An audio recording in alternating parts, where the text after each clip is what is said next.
consultant en surveillance, documentation et rapportage des violations des droits de l'homme. Le jubilé d'émeraude de la Charte africaine des droits de l'homme et des peuples. 40 ans de promotion des droits humains en Afrique. 40 ans de protection des droits humains en Afrique. 40 ans de prévention des droits humains en Afrique. Chaque année, la journée africaine des droits de l'homme est célébrée le 21 octobre de Lomé à Luanda, d'Addis Abeba à Banjul, de Yaoundé à Rabat et dans la diaspora africaine.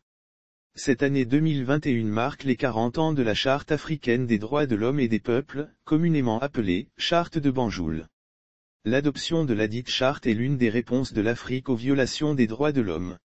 Une question s'impose aux 55 États africains, à chaque organisation de la société civile africaine, à la diaspora africaine. Qu'avons-nous fait pour que la Charte africaine des droits de l'homme et des peuples soit réellement connue et que les droits, devoirs et libertés qu'elle garantit soient effectivement promus, respectés et défendus? Les principales caractéristiques de la Charte africaine des droits de l'homme et des peuples. Elle reconnaît l'indivisibilité de tous les droits. Aucune dérogation n'est autorisée. Elle reconnaît les droits des peuples. Elle impose des devoirs tant aux États qu'aux individus. Les protocoles normatifs à la Charte africaine des droits de l'homme et des peuples. L'article 66 de la Charte africaine des droits de l'homme et des peuples permet l'adoption d'un certain nombre de protocoles et de traités. Le protocole à la Charte africaine des droits de l'homme et des peuples relatif aux droits des femmes, le protocole à la Charte africaine des droits de l'homme et des peuples relatif aux droits des personnes handicapées en Afrique, le protocole à la Charte africaine des droits de l'homme et des peuples relatifs aux droits des personnes âgées en Afrique et le protocole relatif à la Charte africaine des droits de l'homme et des peuples portant création d'une Cour africaine des droits de l'homme et des peuples.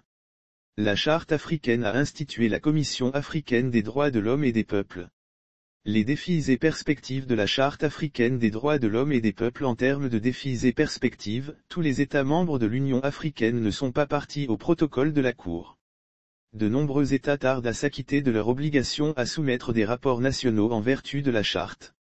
Il reste que ladite Charte est un outil de référence, un instrument juridique de promotion, de protection et de prévention des droits humains en Afrique.